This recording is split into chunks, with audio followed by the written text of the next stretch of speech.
에베소서 4장 1절부터 16절까지 함께 읽겠습니다. 그러므로 주 안에서 갇힌 내가 너희를 권하노니 너희가 부르심을 받은 일에 합당하게 행하여 모든 겸손과 온유로 하고 오래 참음으로 사랑 가운데서 서로 용납하고 평안에 매는 줄로 성령이 하나 되게 하신 것을 힘써 지키라. 몸이 하나요 성령도 한 분이시니 이와 같이 너희가 부르심의 한 소망 안에서 부르심을 받았느니라. 주도 한 분이시요 믿음도 하나요 세례도 하나요 하나님도 한 분이시니 곧 만유의 아버지시라. 만유 위에 계시고 만유를 통일하시고 만유 가운데에 계시도다. 우리 각 사람에게 그리스도의 선물의 분량대로 은혜를 주셨나니 그러므로 이르기를 그가 위로 올라가실 때에 사로잡혔던 자들을 사로잡으시고 사람들에게 선물을 주셨다 하였도다. 올라가셨다 하였은즉 땅 아래 낮은 곳으로 내리셨던 것이 아니면 무엇이냐. 내리셨던 그가 곧 모든 하늘 위에 오르신 자니 이는 만물을 충만하게 하려 하심이라. 그가 어떤 사람은 사도로 어떤 사람은 선지자로 어떤 사람은 복음 전하는 자로 어떤 사람은 목사와 교사로 삼으셨으니 이는 성도를 온전하게 하여 봉사의 일을 하게 하며 그리스도의 몸을 세우려 하심이라. 우리가 다 하나님의 아들을 믿는 것과 아는 일에 하나가 되어 온전한 사람을 이루어 그리스도의 장성한 분량이 충만한 데까지 이르리니 이는 우리가 이제부터 어린아이가 되지 아니하여 사람의 속임수와 간사한 유혹에 빠져 온갖 교훈의 풍조에 밀려 요동하지 않게 하려 함이라. 오직 사랑 안에서 참된 것을 하여 범사에 그에게까지 자랄지라. 그는 머리니 곧 그리스도라. 그에게서 온 몸이 각 마디를 통하여 도움을 받음으로 연결되고 결합되어 각 지체의 분량대로 역사하여 그 몸을 자라게 하며 사랑 안에서 스스로 세우느니라. 아멘. 오늘 말씀 가운데서요. 4장 1절에 너희가 부르심을 받은 일에 합당하게 행하여라는 부분이 있을 거예요. 그중에서 너희가 부르심을 받은 일, 그게 밑줄 긋고 앞서 있었던 말씀 한 구절을 좀 써놓으시겠습니까? 에베소서 2장 10절이라고 써놓으셨으면 좋을 것 같습니다. 우리가 하나님 안에서 구원받은 이유를 뭐라고 앞서서 이야기했냐 그러면 예수님 안에서 선한 일에 열심하는 사람이 되게 하기 위해서 우리를 하나님께서 부르셨다. 우리를 예수님 안에서 새롭게 지으셨다 하는 말씀이 에베소서 2장 10절에 있어요. 그 하나님의 부르신 받은 일, 그 일을 이제 차근차근 말씀드릴 거거든요. 그러면 4장부터요 6장까지가 무슨 일이 되냐 그러면 예수님 안에서 우리가 힘써 해야 될 착한 일들인 거예요. 이런 일들을 하면 뭐예요? 착한 일인 거예요. 이게 성경에서 추천하는 그리스도인의 착한 일이죠. 우리는 착한 일 그러면 우리 나름대로 개념이 있잖아요. 나름대로 생각이 있잖아요. 근데 성경에서 말씀하시는 먼저 착한 일을 보자는 겁니다. 성경에서 말씀하신 첫 번째 착한 일은요. 4장 1절부터 16절까지가 바로 교회 생활입니다. 우리가 착한 일을 해야 될 첫 번째 영역으로 사도 바울은 어디를 말하고 있는 겁니까? 교회 생활을 이렇게 합시다 라고 추천하는 겁니다. 성도 간에 2절 3절 우리 다시 한번 읽어볼까요? 2절 3절 읽어보죠. 모든 겸손과 온유로 하고 오래 참음으로 사랑 가운데서 서로 용납하고 평안에 매는 줄로 성령이 하나 되게 하신 것을 힘써 지키라 합니다. 이게 성도들의 기본 어떻게 보면 자세라고 할 수 있겠죠. 교회 공동체 간에 성도들 간에 서로 간에 자세라고 볼 수 있습니다. 여기 겸손이라는 말은요. 겸손이란 말은 이런 말입니다. 내가 저 사람보다 좀 못하다. 그렇게 생각한다는 겁니다. 겸손이란 말이. 우리는 뭐 겸손이 내가 뭐 잘하는데 저 사람보다 좀 낮은 데 서겠다 그런 의미도 생각할 수 있잖아요. 근데 여기서 있는 말은 내가 저 사람보다 좀 더 못하다 하는 생각을 갖는다는 뜻입니다. 이런 생각을 가지니까 누구를 존중하겠습니까? 상대편을 존중하겠죠. 존중하겠죠. 하지만 꼭 교회 생활이요. 교회 생활이 뭐라 그럴까? 늘 서로 인간관계가 긍정적일 수는 없는 거잖아요. 그러다 보니까 뭐가 들어가냐 그러면 오래 참음이라는 단어가 들어가 있어요. 2절에 보면. 그렇죠? 오래 참음으로 사랑 가운데서 서로 이해하라. 용납이란 말이 이게 이해하다는 뜻이거든요. 이해하라. 그 사람을 좀 이해해줘라 하는 겁니다. 교회 생활이란 게 우리가 하나님과만 만나는 삶이 아니잖아요. 사실은 수많은 사람들과의 만남이죠. 눈에 보이는 건 전부 다 사람들이잖아요. 그죠? 그러다 보니까 사람들과의 관계가 정말 잘하는 거, 이게 또한 우리가 해야 될 착한 일인 게 분명합니다. 그래서 교회 안에서 사람 관계는 이렇게 해라 하는 말씀으로 우리 2절과 3절이 기준이 될 것 같습니다. 그렇게 기준이 되면서 왜 이렇게 되느냐 하는 이유를, 첫째는요, 하나님이 한 분이시고 하나님은 전체를 통일하시고 만유 가운데 계시지 않느냐 하는 이유를 먼저 댑니다. 그게 4절부터 6절이 되겠죠. 하나님이 한 분이시고 하나님께서 만유를 품고 계시다. 그런 것처럼 우리도 교회 안에서요, 어떤 사람처럼 행동하자는 거예요? 하나님처럼 사실 행동하자는 거예요. 하나님께서 모두를 품고 있는 것처럼 우리도 모두를 품는 사람이 되자 하는 그러한 마음으로, 그러한 자세를 먼저 하나님을 모범으로 내세웁니다. 그리고 이렇게 할 수 있도록요, 이렇게 할 수 있도록 7절이 있죠. 이렇게 할 수 있도록 7절 읽어보겠습니다. 우리 각 사람에게 그리스도의 선물의 분량대로 은혜를 주셨다는 겁니다. 우리 각 사람은요, 모든 사람이 똑같지는 않습니다. 각 사람 나름대로 뭐 역량이 있을 것이고, 그렇죠? 잘하는 게 있을 것이고, 각 사람마다 또 각 사람마다 또는 다른 사람보다 좀 더 나은 부분도 있겠지요. 근데 그 모든 것들을 하나님께서 선물로 주셨다라고 믿고 인간관계와 교회 생활을 하자는 거죠. 근데 그런 근거로요, 거기 8절 말씀을 근거로 들었어요. 여기 8절 말씀 혹시 여러분 성경에 참고하라고 돼 있나요? 시편 68편 18절에 혹시 돼 있나요? 보시면 보통 성경에 여기 참고하라고 돼 있습니다. 근데 거기는 그가 위로 올라가실 때에 사로잡혔던 자들을 사로잡으시고 사람들에게 선물을 주셨다라고 그렇게 했다고 돼 있는데, 원래 말씀은요, 이 땅에 있는 사람들을 사로잡으시고 난 다음에 선물을 받으셨다고 돼 있습니다. 시편 68편은 선물을 받으셨다고 돼 있어요. 근데 여기서는 뭐라고 번역을 해놨어요? 선물을 주셨다고 한 거예요. 왜 그럴까? 왜 그럴까 해보면, 자, 하나님께서요, 이 땅에 와서 정복자가 되신 거예요. 정복하면 뭘 받을까요? 전리품을 취하겠죠. 하나님께서 이 땅에 전리품을 취해가지고요, 누구한테 줘요? 예, 이스라엘 민족에게 주신 거예요. 자, 여러분, 가나안 땅을 정복할 때 누가 앞장서 싸우셨어요? 하나님께서 천사를 보내셔가지고 앞장서 싸우셨죠.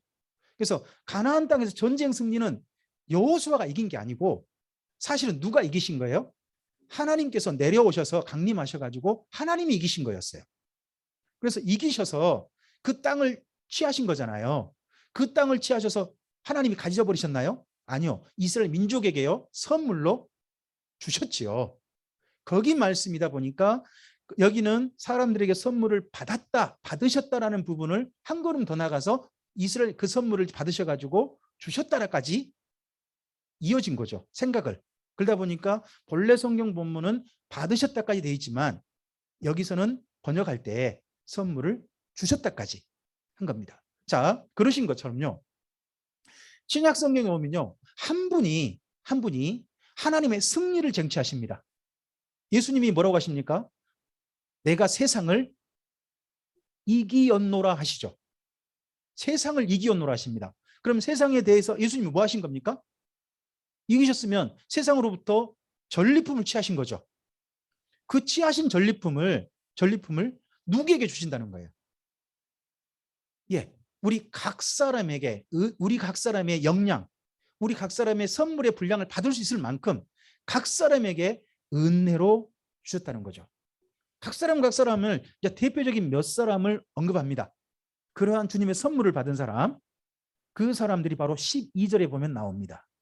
12절, 12절과 네, 우리 11절과 12절, 11절과 12절입니다. 11절과 12절을 함께 읽겠습니다. 그가 어떤 사람은 사도로, 어떤 사람은 선지자로, 어떤 사람은 복음 전환자로, 어떤 사람은 목사와 교사로 삼으셨으니 이는 성도를 온전하게 하여 봉사의 일을 하게 하며 그리스도의 몸을 세우려 하심이라 합니다. 자, 여기 앞서서 먼저 11절은요. 교회의 모든 성도들 가운데 몇 사람을 언급했다. 대표로 몇 사람을 언급했다라고 생각하시면 됩니다. 모든 성도에게 다 선물 분량들을 주셨죠. 근데 그중에 몇 사람을 언급한 겁니다. 초대교회 성도들 중에 가장 대표적인 지도자 네 그룹을 이야기했다고 생각하시면 됩니다. 근데 이런 사람들을 교회에게 허락하신 이유가 뭐예요? 첫째, 12절에 1번이요. 성도를 온전하게 하여라는 거죠. 여기 온전하게 하여라는 말이 우리나라 번역으로 조금은 뭐라 그럴까? 좀 부담되게 번역을 해놨어요. 이게 원래 말은요. 성도를 준비하게 하여라는 뜻입니다. 성도들이 뭐 할 준비? 일할 수 있도록. 성도답게 사는 게 무엇인지 갖추도록. 그걸 준비시켰다는 뜻입니다. 우리가 각 사람을 교제하고요. 각 사람이 주님 안에서 공동체를 이루는 이유는 뭐예요? 나뿐만 아니라 사랑하는 성도가 주님께서 기뻐하신 일을 할 수 있도록 그 교제가 함께함이 준비되는 격려와 응원이 된다는 뜻이죠. 무슨 일을 이루어야 됩니까? 무슨 일을 준비해야 됩니까? 그 다음 보십시오. 봉사의 일을 하게 합니다. 섬기는 일이죠. 그 다음 또 하나 일이 뭡니까? 그리스도의 몸을 세우는 일입니다. 여기 세운단 말은 건축하다입니다. 건축하다. 집을 짓다예요. 우리 성도들과 서로 사귀고 그리고 주님 안에서 한 몸을 이루고 아름다운 일을 이룸으로 서로 간에 격려하고 응원함으로 말미암아 첫째는 사랑하는 성도가 뭐 할 수 있어야 돼요? 나뿐만 아니라 사랑하는 성도가 봉사의 일을 하게 해야 한다는 겁니다. 어떻습니까? 우리와 만난 사랑하는 성도가 주님을 위해서 기쁨으로 나 때문에 나를 통해서 격려를 받고 나를 통해서 자극받아서 주님의 일을 기쁨으로 또는 사랑하는 성도를 섬기는 일을 기쁨으로 하십니까? 그런다면 바로 준비시킨 사람이 되는 거죠. 뿐만 아니라 주의 교회를 건축하는 점점점 집을 지어가는 그러한 아름다운 일을 하게 합니다. 여기서 주의 교회를 세운다. 예수 그리스도의 몸을 세운다는 부분을 잘 생각하시기 바랍니다. 이 몸이라는 것은 전체적인 교회도 되지만요. 사랑하는 성도 자체입니다. 성도가 뭡니까? 성도가 바로 그리스도의 몸입니다. 그러니까 성도님이 나 때문에 예수님의 몸으로 자기를 건축하도록 돕는 겁니다. 이게 바로 우리가 주님의 사람으로 주님으로부터 선물 받은 이유가 됩니다. 우리 여종대원들이 부엌에서 준비하신 여러 가지 일들을 보면 일들을 뭐 설거지라든 이런 일들을 다 맡겨놓으시고 그러셨더라고요. 그죠? 너무 감사하죠. 그게 뭡니까? 일할 수 있도록 기회를 주신 거 아닙니까? 봉사 일을 하게 하는 거죠. 뿐만 아니라 하나 더 해야 되죠. 나 때문에 사랑하는 성도가 주님의 사람으로 점점 자기를 아름답게 갖고 가야 되는 거죠. 자기를. 다른 사람이 아니라 자신을 갖고 와야 되는 거죠. 다른 사람들을 그렇게 가꿀 수 있도록 돕는 사람이 돼야 한다는 거죠.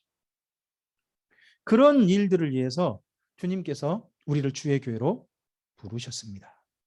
자, 그리고 우리 함께 해야 될 일이 있습니다. 13절 보십시오. 13절 출발할 때 무슨 말을 씁니까? 우리가라는 말을 쓰죠. 우리가. 그럼 교회가 함께 힘써야 할 일입니다. 이건 개인적인 일이 아닙니다. 교회 자체가 함께 힘써야 될 일입니다. 첫째는 교회가 힘써야 할 일이 뭡니까? 하나님의 아들을 믿는 것과 아는 일에 하나가 되는 겁니다. 예수님을 믿을 뿐만 아니라 예수님을 알아가는데 교회가 힘써야 됩니다. 이걸 신약성경 사도행전에서는 뭐라고 표현했냐 그러면요. 가르쳤다라고 표현했습니다. 그리고 교회를 가리켜서는요. 제자라고 표현했습니다. 배우는 거죠. 누구를 배우는 거예요? 예수님을 배우는 겁니다. 주님을 배우는 거죠. 주님을 점점 알아가는 거죠. 이렇게 돼서 목표가 있습니다. 목표. 예수님을 우리가 성경을 이렇게 배우는 이유 목표가 뭔가요? 거기 13절 후반부입니다. 온전한 사람을 이루어 그리스도의 장성한 분량이 충만한 데까지 이르르는 게 목표입니다. 이건 지금 당장 될 수 있는 게 아닙니다. 우리 평생의 목표라 생각하시면 됩니다. 내가 점점 예수님 안에서 자라간다. 자라가기 위해서 우리가 교회에서 함께 배우는 겁니다. 성경을 배우고 이러는 거죠. 하나 더 있어야 됩니다. 이렇게 예수님을 잘 배워서 하지 말아야 할 일 있죠. 그게 14절입니다. 이제 이 일에는 흔들리지 말아야 됩니다. 14절 한번 읽어볼까요? 이는 우리가 이제부터 어린아이가 되지 아니하여 사람의 속임수와 간사한 유혹에 빠져 온갖 교훈의 풍조에 밀려 요동하지 않게 하려고 우리가 예수님을 배우는 겁니다. 이 땅에 수많은 이야기들을 우리가 배우게 됩니다. 저도 요즘 여러 이야기들 가운데서요. 사실은 진화론자 이야기를 제가 요즘 상당히 좀 관심 있게 듣고 있습니다.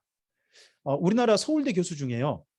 진화론자이면서 생태학자라는 분이 있습니다. 생태학자 최재춘 교수라는 분이에요.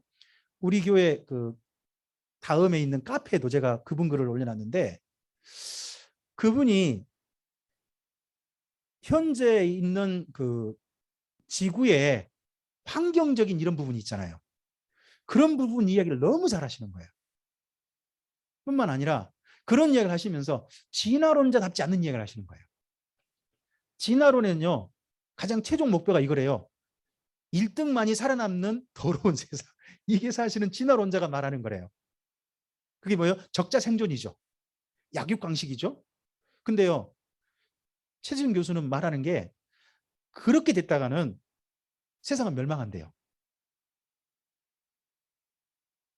진화론자 입장에 봐도 그건 잘못된 이야기라는 거예요. 그래서 어떻게 해야 되느냐? 모든 생명체들이 함께 조화롭게 살아야 된다는 거예요. 함께. 진화론자 그런 주장을 하더라니까요. 그러면서 사람들이 너무나 다른 생명체들이 영역을 막 뺏어서는 안 된다. 생명체들이 살 수 있는 영역을 내줘야 된다. 이런 이야기를 하는 거예요. 사실 이 이야기가 성경 이야기거든요. 성경에 있는 말씀이거든요. 그러면서 앞으로 인류, 세상이 멸망 말고요. 인류가 멸망하는 가장 좋은 방법은 뭐냐? 모든 생명체들의 살 자리를 사람들이 빼앗아 버리면 세상은 망할 거래요. 인류가 망할 거래요. 근데 그런 날이 얼마 남지 않았다고 말을 해요. 그분은. 근데 이런 이야기를 제가 요즘 관심 있게 좀 듣고 있거든요. 근데 그분의 이야기는 바탕이 뭐냐? 진화론이에요. 세상을 보는 눈에 대해서는 제가 받아들여야 되겠지만 그분의 바탕을 같이 제가 받아들일 필요 없잖아요. 그죠? 그게 뭐예요? 온갖 교훈의 풍조에 흔들려 버리는 거죠.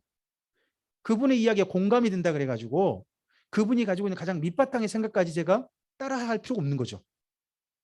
우리가 주님 안에서 우리의 모든 밑바탕은, 우리의 모든 기초는 하나님이셔야 되고 예수님이셔야 되고 성경 말씀이 할 줄로 믿습니다. 바로 그것을 이야기하는 겁니다.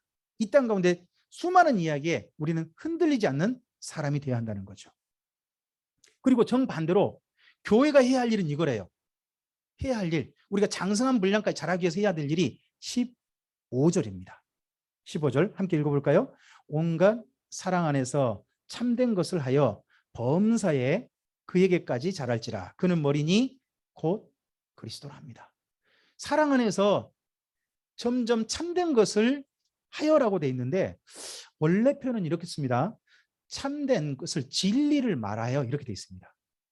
참된 것을 실천하여 이렇게 우리 성경 꼭 번역해 놨잖아요. 그런 말이 아니고 성도 간에 진짜 진리가 무엇인지 서로 이야기하라는 겁니다. 서로 이야기. 이게 올바른 거야.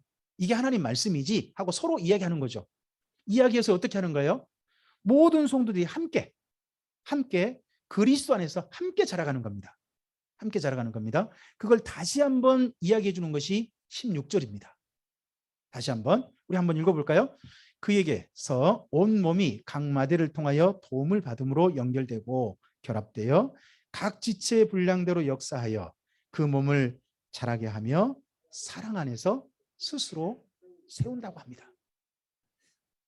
정말 그리스도 안에서 서로 진리로 격려하고 사랑 안에서 참된 것을 하면 성도 간에 서로 도움이 됩니다. 그게 16절을 이렇게 표현했죠. 뭐라고 표현했습니까? 온몸이 각 마디를 통하여 도움을 받고 연결됨으로 결합되어라고 합니다. 우리 성도들 간에 서로 참된 것을 말함으로 말미암아 예수님 안에 서로 한 몸을 이룰 수 있는 힘이 되는 겁니다. 그렇게 됨으로 인해서 어떤 일이 이루어집니까? 각 지체 분량들이 여기서 그 몸을 자라게 해야 됩니다. 예수님 몸을 자라게 하고 사랑 안에서 자기도요. 이렇게 하면 자기도요. 스스로 세워져 가야 합니다. 여기까지가 우리가 실천해야 될 교회 생활입니다. 그리고요. 그 다음에 자기관리가 있습니다. 일반적인 자기관리, 이건 교회 생활이 아니고 자신에 대한 관리입니다. 우리 17절부터 24절입니다. 함께 읽어볼까요? 그러므로 내가 이것을 말하여 주 안에서 증언하노니 이제부터 너희는 이방인이 그 마음에 허망한 것으로 행함같이 행하지 말라. 그들의 총명이 어두워지고 그들 가운데 있는 무지함과 그들의 마음이 굳어짐으로 말미암아 하나님의 생명에서 떠나 있도다. 그들이 감각 없는 자가 되어 자기를 방탕에 방임하여 온갖 더러운 것을 욕심으로 행하되 오직 너희는 그리스도를 그같이 배우지 아니하였느니라. 진리가 예수 안에 있는 것 같이 너희가 참으로 그에게서 듣고 또한 그 안에서 가르침을 받았을진데 너희는 유혹의 욕심을 따라 썩어져가는 구습을 따르는 옛사람을 벗어버리고 오직 너희 심령이 새롭게 되어 하나님을 따라 의와 진리의 거룩함으로 지으심을 받은 새 사람을 입으라 합니다. 아멘. 이 당시에 예배소란 도시는요. 그 당시 로마에서 가장 화려한 도시 중 하나였대요. 우리나라 같으면 부산 정도 도시래요. 로마에서 두 번째로 큰 도시였답니다. 그러면 어떤 사람들이 주로 모여 살았겠어요? 최고 귀족층이나 이런 사람들이 모여 살았겠죠. 정말 잘 나가는 사람들이 모여 살았을 것 같습니다. 그런 사람들이 많은 분들이 지금 에베소 교회 성도인 겁니다. 그러다 보면 자칫하면 다른 사람 영향을 많이 받을 수밖에 없겠죠. 근데 예수님 밖에 있는 사람들의 모든 삶에 대해서 특징에 대해서 다 모아보니까 첫째는 18절에 하나님에게서 하나님의 생명에서 떠나 있는 자들이라는 거죠. 두 번째는요. 그들은 감각이 없다. 무슨 감각이 없다는 걸까요? 무슨 감각이 없다? 아마도 이건 이렇게 될까요? 양심의 감각이 없다. 그래서 다 보니까 자기를 뭐에 방임해가지고요. 방탕한 일에 자기를 그냥 내버려 두는 거죠. 방탕한 일에. 그 다음 또요. 온갖 더러운 것을 무엇으로 행해요? 욕심으로 행해요. 자, 일반적인 하나님 밖에 있는 사람들의 특징이 뭡니까? 하나님의 생명에서 떠나 있는 사람들이고 두 번째는요. 방탕에 자기를 방임하는 사람이고 그 다음에요. 더러운 것을 욕심으로 행하는 사람이라는 뜻입니다. 그런 삶에서 이제는 우리는 벗어나야 한다는 거죠. 벗어나서 우리는 어떻게 살아야 합니까? 바로 22절부터 24절이죠. 첫째는 벗어버릴 것을 벗어버려야 합니다. 그리고요. 새롭게 되어져서 24절이 우리가 새롭게 살아가야 될 삶의 우리 자신의 모습, 우리가 입어야 할 옷이 될 것 같습니다. 24절만 읽어볼까요?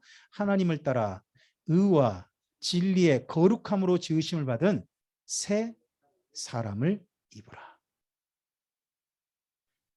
우리 자신이 입어야 할 옷이 밖에 다닐 때 사람들과 만날 때 옷 입으시죠. 집에서는 어떻습니까?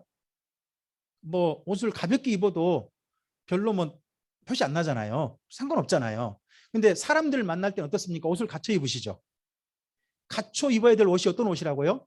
의와 진리의 거룩함으로 지으심을 받은 그 옷이 한다는 겁니다. 근데요. 이 의와 진리의 거룩함으로 내가 짓는 게 아닙니다. 누가 지어주시는 겁니까? 하나님께서, 예수님께서 지어주신 겁니다.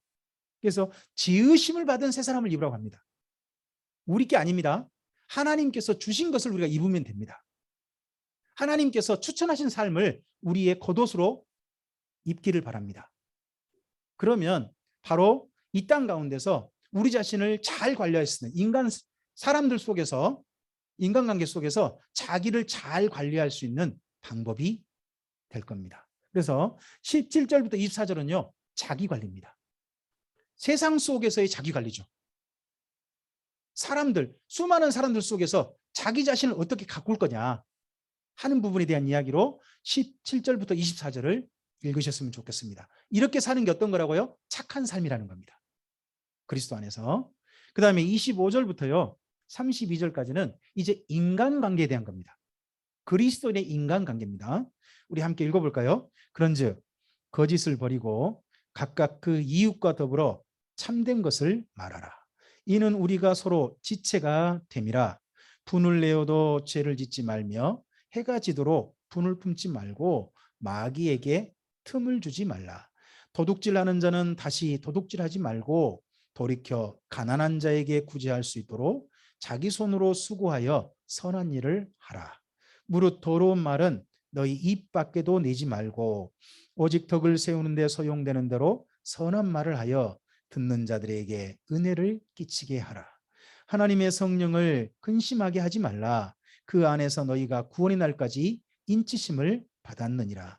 너희는 모든 악독과 노함과 분냄과 떠드는 것과 비방하는 것을 모든 악의와 함께 버리고 서로 친절하게 하며 불쌍히 여기며 서로 용서하기를 하나님이 그리스도 안에서 너희를 용서하심과 같이 하라. 아멘. 25절부터 32절까지가 인간관계인데요. 인간관계인데 우리 이웃들을 어떻게 생각하라고 하는지에 대해서 25절에 말합니다. 25절에 우리 이웃을 어떻게 생각을 해요? 우리가 서로 지체가 된다고 말합니다. 사람은 혼자 살 수 없답니다. 이웃들과 서로 지체가 된단 말은요. 심지어 이웃과 나는 한 몸이라는 뜻 아니겠습니까? 지체니까요. 어떤 사람은 내 손이 되는 겁니다. 어떤 사람은 내 발이 될 수 있는 거죠. 다르게 말하면 우리는 이웃들과 서로 간에 도움을 주고받고 산다는 것 뜻이 되겠죠. 그런 사람들 속에서 우리는 그런 사람들을 대할 때 어떻게 대해야 될 것인가? 첫째는 이웃과 말할 때 참된 것을 말하라. 진실하게 우리의 말이 진실한 말이 되도록 하라 하는 이야기를 합니다. 그럼 이웃과 관계하다 보면요. 사실 안 좋은 사람도 만날 수 있죠. 어떻게 좋은 사람들만 주변에 계시던가요? 그러지 않을 수 있잖아요. 그러할 때 26절과 27절이 있는 것 같습니다. 정반대 우리한테 상처를 주는 사람이 있다면 그런 사람에 대해서 이 말씀이 우리에게 상당히 더 중요한 부분인 것 같습니다. 그리고요. 이전에는 예수 믿기 전에는 어떤 사람이었다고요? 28절에 예수님 믿기 전에 도둑질하는 사람이었답니다. 그런 사람 예수님 믿을 수 있는 거잖아요. 그죠? 근데 이제는 어떻게 하라고요? 첫째는 도둑질 안 해야 되죠. 근데 한 걸음 더 나가야 돼요. 그렇죠? 자기 손으로 열심히 일해서 나보다 더 어려운 사람들을 돌보는 삶으로 바꿔야 한다는 거죠. 인간관계죠. 예. 그리고 그 다음에요. 이웃들과 말할 때요. 우리의 말이 사랑하는 사람들한테 은혜를 끼치는 말이 좀 되게 해라. 말을 우리가 쓰는 말이 좀 바뀌어야 한다는 이야기가 되겠죠. 네. 그리고 혹여나 우리 스스로 이 사람들과 만났을 때 31절을 사실은 할 수 있다고 저는 봐요. 모든 악독과 노함과 분냄과 떠드는 것과 비방하는 것. 이건 어떨 때 우리의 입술을 통해서 우리의 감정을 통해서 표현될 수 있을까요? 저는 이게 이렇다고 생각해요. 누구랑 나랑요. 어떤 사람이 만났어요. 근데 공통의 적이 생겨봐요.